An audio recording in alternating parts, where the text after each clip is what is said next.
Foto ini dijepret oleh Erik Prasetya pada 19 Mei 1998. Sekalipun berada pada posisi strategis, banyak orang tidak yakin Habibie memiliki kekuatan nyat. Bersamaan, negara sudah memperlihatkan tanda-tanda krisis yang parah, ekonomi ambruk.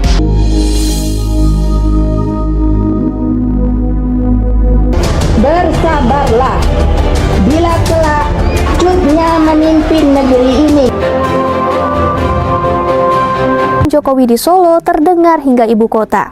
Pria dengan perawakan kurus itu lantas ditawari naik kelas. Presiden Prabowo Subianto menerbitkan aturan untuk menghapus utang macet usaha mikro, kecil, dan menengah atau UMKM di bidang pertanian, perkebunan, peternakan, perikanan, dan kelautan, serta UMKM lainnya.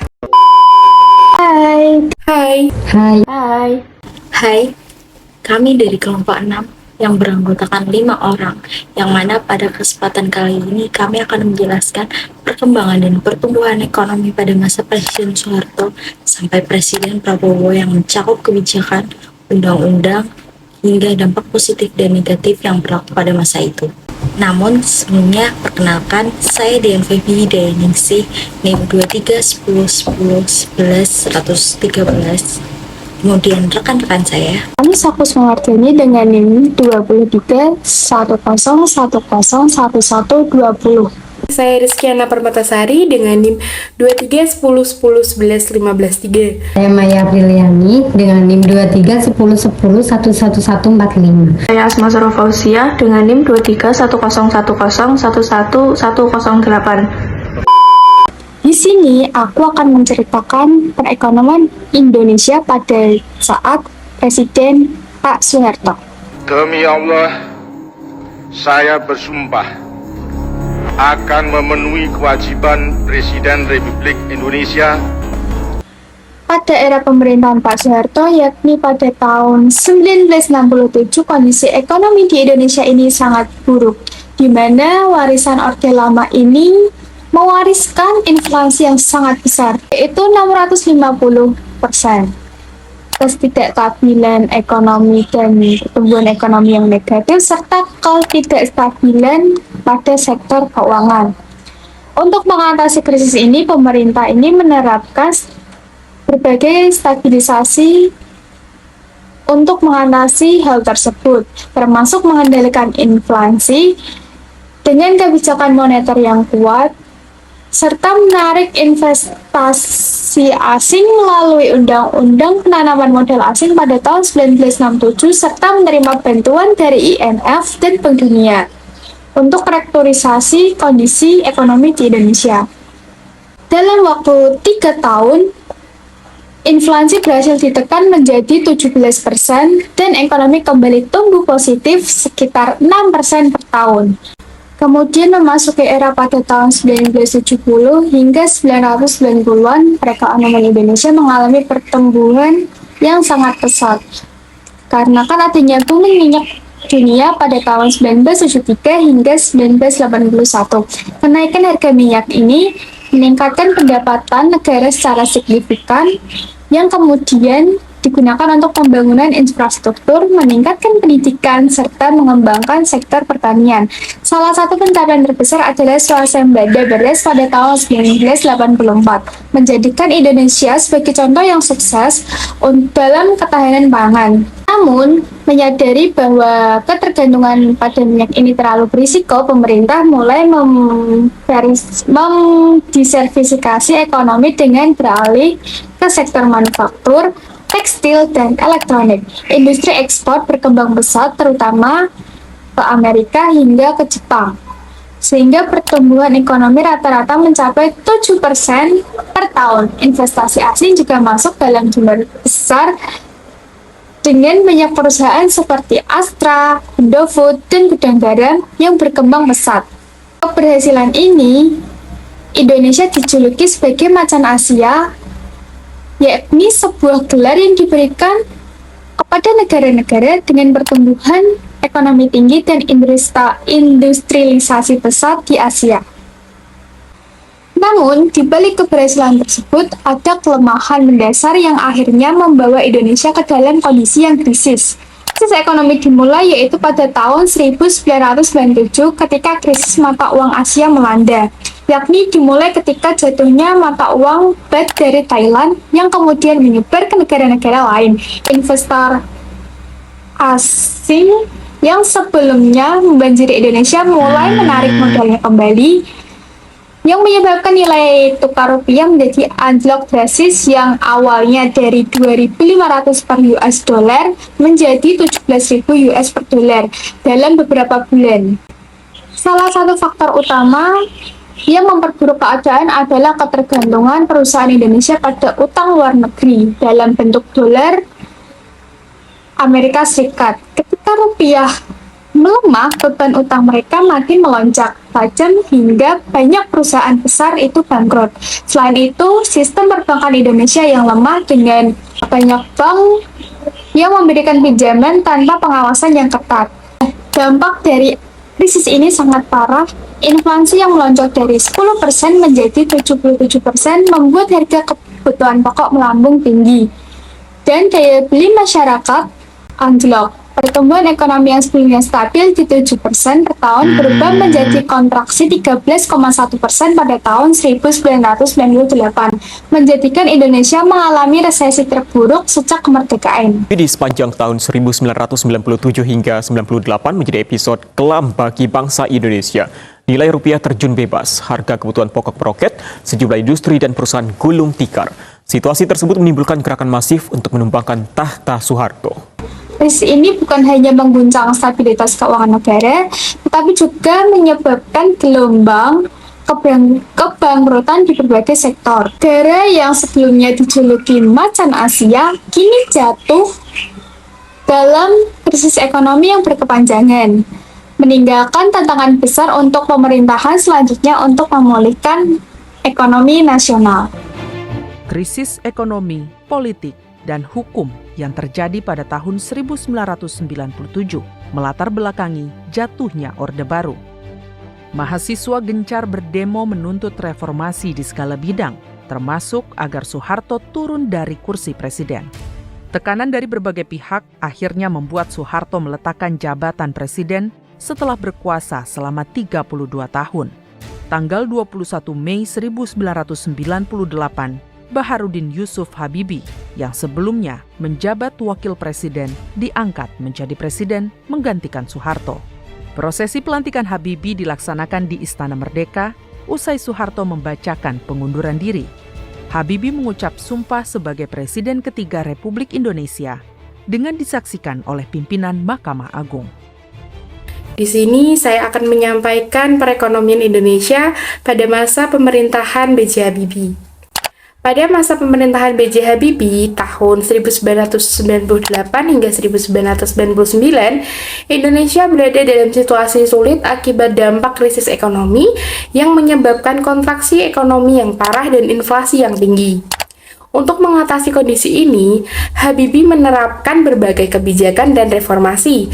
Salah satunya adalah Undang-Undang Bank Indonesia, UU Nomor 23 Tahun 1999 yang memberikan independensi kepada Bank Indonesia dalam mengendalikan inflasi dan menjaga stabilitas ekonomi.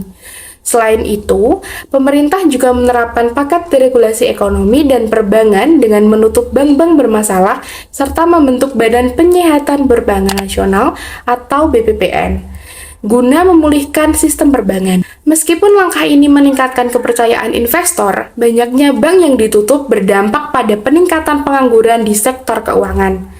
Habibie juga mengesahkan Undang-Undang Anti Monopoli dan Persaingan Usaha, yaitu Undang-Undang Nomor 5 Tahun 1999 untuk membatasi praktik monopoli yang sebelumnya banyak terjadi di era Orde Baru, menciptakan iklim bisnis yang lebih sehat meskipun beberapa perusahaan besar mengalami kesulitan beradaptasi. Selain reformasi ekonomi, Habibie juga menerapkan kebijakan otonomi daerah melalui UU Nomor 22 dan juga UU Nomor 25 Tahun 1999 yang memberikan kewenangan lebih besar kepada daerah dalam mengelola anggaran dan sumber dayanya sendiri.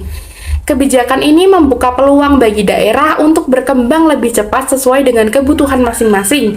Tetapi di sisi lain juga menimbulkan tantangan dalam pengelolaan anggaran dan potensi korupsi di tingkat lokal. Dalam aspek ekonomi, kebijakan-kebijakan tersebut berhasil membawa Indonesia ke arah pemulihan, mengalami kontraksi minus 13,1% pada 1998. Ekonomi mulai tumbuh positif sebesar 0,79% pada 1999. Inflasi yang sempat melonjak hingga 77,6% pada tahun 1998 berhasil ditekan menjadi 2,0% pada tahun 1999. Sementara nilai tukar rupiah yang sempat anjlok hingga 16.800 per dolar mulai menguat ke kisaran 7.000 hingga 8.000 per dolar. Cadangan devisa juga meningkat dari 17 miliar pada tahun 1998 menjadi 27 miliar pada tahun 1999, menandakan pemulihan ekonomi yang cukup stabil. Berbagai kebijakan yang ditetapkan di masa pemerintahan Habibie berhasil membawa Indonesia keluar dari krisis ekonomi, meskipun masih menyisakan berbagai tantangan dalam implementasinya. Langkah-langkah reformasi ini menjadi fondasi penting bagi stabilitas ekonomi di tahun-tahun berikutnya. Pasca reformasi, pemilu yang sedianya diadakan tahun 2003 dilaksanakan lebih awal, yakni pada 7 Juni 1999. MPR hasil pemilu 1999 kemudian mengadakan sidang umum untuk menentukan presiden dan wakil presiden. Voting anggota MPR menghasilkan kemenangan bagi Abdurrahman Wahid atau Gus Dur, mengungguli Megawati. Gus Dur pun ditetapkan sebagai presiden dan mengucap sumpah jabatan sebagai presiden keempat Indonesia. Di sini saya akan menyampaikan pada masa pemerintahan Abdurrahman Wahid atau yang kerap disapa Gus Dur yang berlangsung sejak tahun 1999 sampai 2001. Kebijakan ekonomi yang diterapkan berfokus pada pemulihan pasca krisis 1998. Beberapa kebijakan tersebut berdampak langsung pada perkembangan dan pertumbuhan ekonomi, meskipun dihadapkan pada ketidakstabilan politik yang menyebabkan ketidakpastian bagi investor dan pelaku usaha. Kebijakan ekonomi memiliki keterkaitan erat dengan pertumbuhan dan perkembangan ekonomi suatu negara. 1. Otonomi daerah yang diatur dalam Undang-Undang Nomor 22 dan 25 Tahun 1999 memberikan kebebasan bagi pemerintah daerah dalam mengelola anggaran dan pendapatan, yang pada gilirannya dapat mempercepat pembangunan daerah. Namun, tidak semua daerah siap menghadapi perubahan ini, sehingga menimbulkan kesenjangan ekonomi serta meningkatkan resiko korupsi di tingkat lokal. 2. Reformasi perbankan dan kebijakan yang melibatkan IMF juga memberikan dampak signifikan. Stabilitas sektor perbankan yang lebih baik mendukung aktivitas bisnis dan investasi. Tetapi kebijakan yang tidak konsisten serta ketergantungan terhadap IMF membuat investor kurang percaya diri. Hal tersebut menyebabkan kenaikan harga BBM dan tarif listrik menjadi kebijakan yang membantu pemerintah dalam mengurangi beban subsidi dan mengalokasikan dana ke sektor lain seperti infrastruktur. Namun, kebijakan ini juga memicu lonjakan inflasi dari 2,01% pada tahun 1999 menjadi 12,55% pada tahun 2001, yang pada akhirnya melemahkan daya beli masyarakat. Di sisi lain, kebijakan investasi dan pengembangan pasar modal membuka peluang bagi masuknya investasi asing yang berkontribusi terhadap pertumbuhan sektor industri serta penciptaan lapangan kerja. Namun, ketidakstabilan politik serta kebijakan yang sering berubah membuat investor ragu sehingga memperlambat pertumbuhan ekonomi. Sementara itu, pembatalan privatisasi BUMN dilakukan untuk menjaga kepemilikan negara atas aset strategis dan menghindari dominasi asing dalam sektor ekonomi. Meskipun demikian, banyak BUMN yang tetap tidak efisien sehingga tidak dapat berkontribusi pertumbuhan ekonomi nasional. Dengan demikian, setiap kebijakan ekonomi memiliki dampak positif maupun negatif yang perlu dipertimbangkan secara matang agar dapat mendorong pertumbuhan dan perkembangan ekonomi secara berkelanjutan. Di tengah masa jabatannya, Gus Dur dilengserkan dari kursi presiden dalam sidang istimewa MPR pada tanggal 23 Juli 2001. Sebagai gantinya, sidang istimewa MPR mengangkat Wakil Presiden Megawati Soekarnoputri untuk menjadi Presiden kelima Republik Indonesia. Selanjutnya, saya akan menjelaskan pertumbuhan dan perkembangan ekonomi pada masa pemerintahan Presiden Megawati Soekarnoputri yang berlangsung memimpin sejak tahun 2001 sampai 2004. pemerintahan memainkan peran penting dalam pemulihan ekonomi Indonesia pasca krisis 1997 sampai 1998. Selama kepemimpinannya, berbagai kebijakan ekonomi diterapkan untuk menstabilkan kondisi makroekonomi, meningkatkan investasi, dan mengurangi ketergantungan terhadap bantuan luar negeri. Salah satu kebijakan yang menonjol adalah privatisasi badan usaha milik negara (BUMN) yang bertujuan meningkatkan efisiensi dan menarik investasi asing serta domestik. Beberapa perusahaan besar seperti Indosat dijual sebagian kepemilikannya kepada investor asing. Namun di balik itu, kebijakan ini menuai kritikan karena dianggap mengurangi kontrol negara atas aset strategis. Selain itu, Megawati melanjutkan reformasi struktural yang dimulai oleh pemerintahan presiden sebelumnya, dengan tetap bekerja sama dengan International Monetary Fund atau IMF guna menangani krisis moneter yang masih berdampak pada ekonomi nasional. Meski pada tahun 2003, Indonesia berhasil keluar dari program IMF setelah berhasil melunasi utang dan menyelesaikan program-program bantuan yang dimulai sejak krisis ekonomi 1997-1998 dengan beberapa alasan utama, yaitu meningkatkan kemandirian ekonomi. Kemudian yang kedua adalah pemulihan ekonomi yang mulai stabil. Dari sisi pertumbuhan ekonomi, pemerintah Megawati berhasil menjaga laju pertumbuhan sekitar 4-5% per tahun, yang lebih baik dibanding kondisi saat krisis. Inflasi juga lebih terkendali dan nilai tukar rupiah terhadap dolar Amerika Serikat relatif stabil dibandingkan periode sebelumnya. Investasi mulai meningkat baik dalam maupun luar negeri. Namun, ada beberapa dampak negatif yang dirasakan masyarakat, terutama akibat pengurangan subsidi bahan bakar minyak BBM dan listrik yang menyebabkan kenaikan harga barang dan jasa.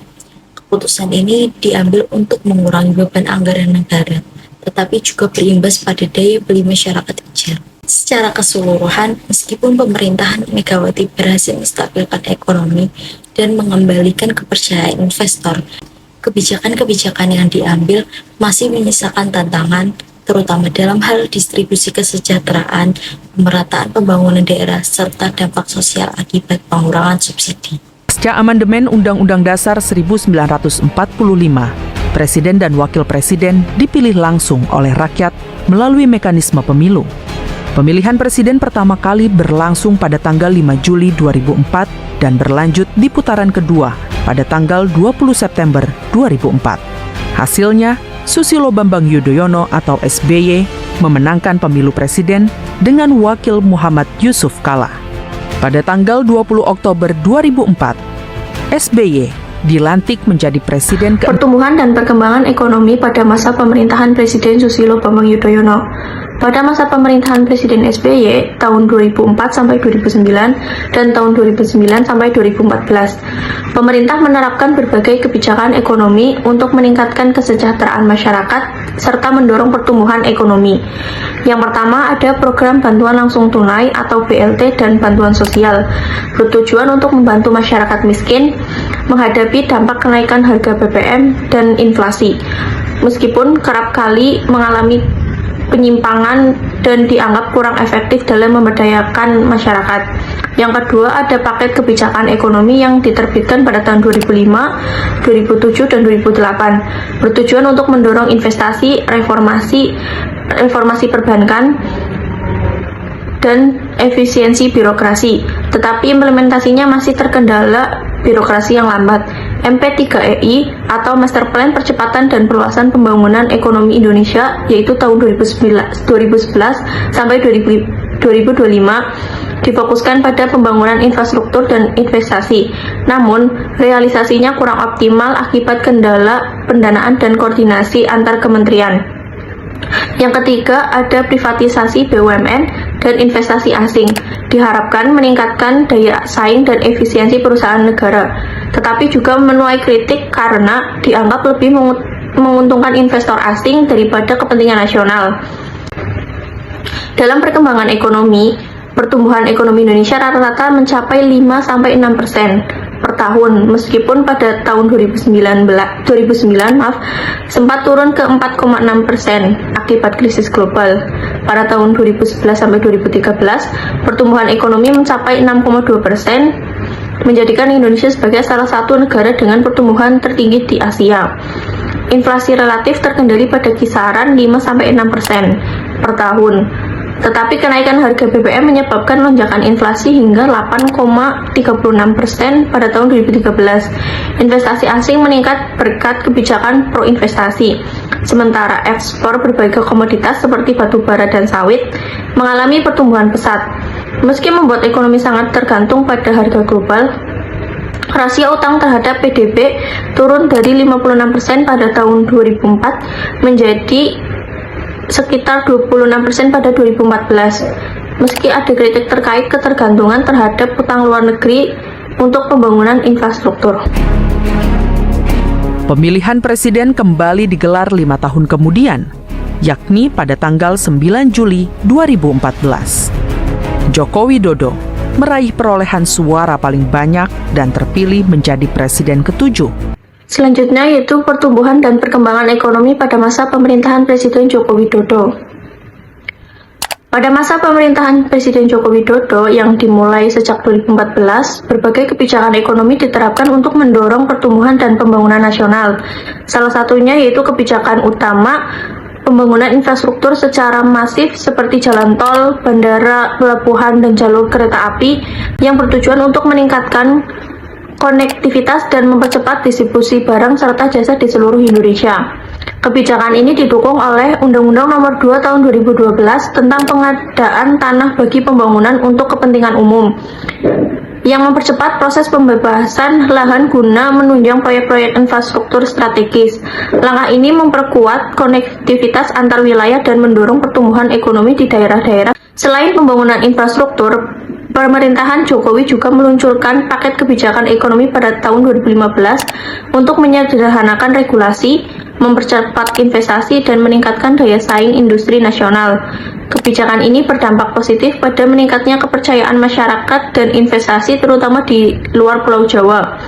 Namun, deregulasi yang cepat juga menimbulkan kritik karena berpotensi mengakibatkan pelindungan lingkungan dan hak tenaga kerja. Pemerintah juga mengalihkan subsidi bahan bakar minyak atau BBM ke pembangunan infrastruktur. Meskipun kebijakan ini meningkatkan pembangunan, kenaikan harga BBM berdampak pada biaya transportasi dan harga kebutuhan pokok. Reformasi di sektor investasi juga ditekankan melalui penerapan Undang-Undang Cipta Kerja Nomor 11 Tahun 2020 yang bertujuan menyederhanakan regulasi bisnis, menarik investasi asing, dan menciptakan lapangan kerja. Kebijakan ini membawa dampak positif berupa kemudahan investasi dan penciptaan lapangan kerja, tetapi juga mendapat kritik dari serikat pekerja karena dinilai mengurangi hak-hak tenaga kerja serta berpotensi merusak lingkungan akibat kemudahan perizinan bagi industri.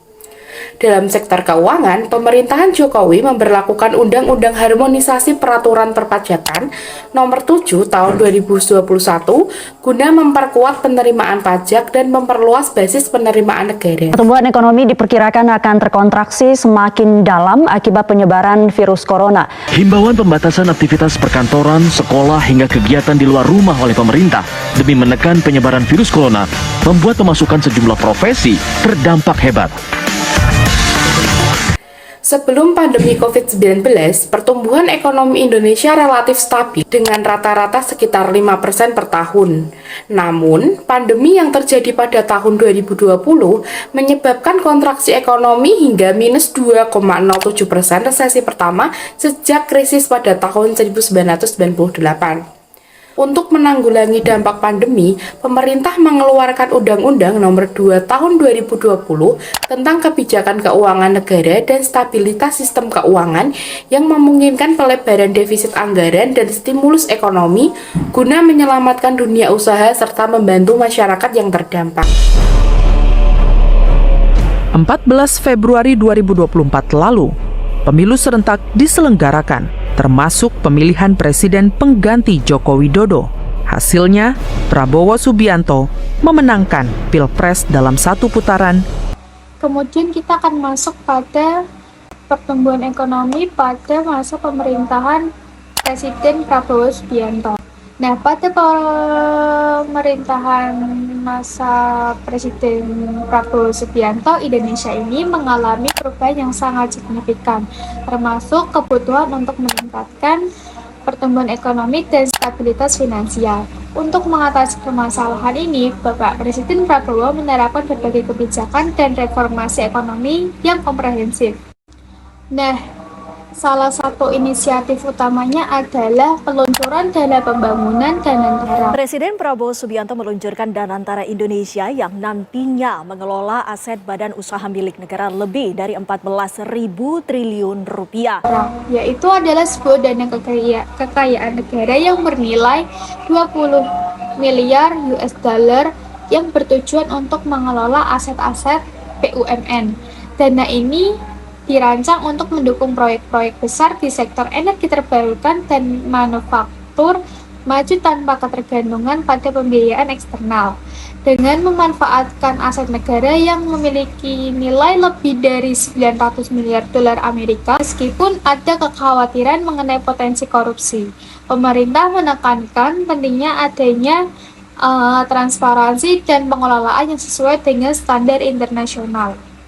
Selain itu, pemerintah mendirikan 2 bank emas untuk mempertahankan cadangan-cadangan emas dalam negeri dan memperkuat sektor komoditas.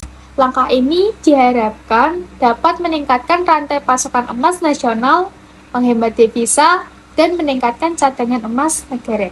Dalam upaya meningkatkan sektor perumahan, Bank Indonesia menyetujui pendanaan sebesar 130 triliun rupiah untuk mendukung program perumahan terjangkau.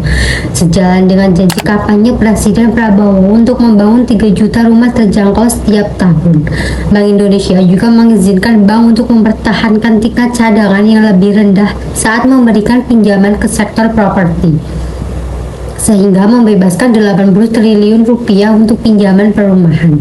Pemerintah juga menerapkan kebijakan wajib simpan devisa hasil ekspor sumber daya alam di dalam negeri untuk memperkuat ketahanan ekonomi nasional. Kebijakan ini diharapkan dapat meningkatkan cadangan devisa dan mendukung stabilitas ekonomi. Untuk mendorong pertumbuhan ekonomi, pemerintah menargetkan pertumbuhan sebesar 8% dengan fokus pada investasi, ekspor, dan pengembangan sektor-sektor strategis seperti pertanian, manufaktur, dan teknologi. Sekian dari kelompok 6 yang mana telah menjelaskan pertumbuhan dan perkembangan ekonomi pada masa pemerintahan Presiden Soeharto sampai Presiden Prabowo. Saya meminta maaf sebesar-besarnya jika ada kesalahan kata yang disengaja maupun tidak disengaja. Terima kasih.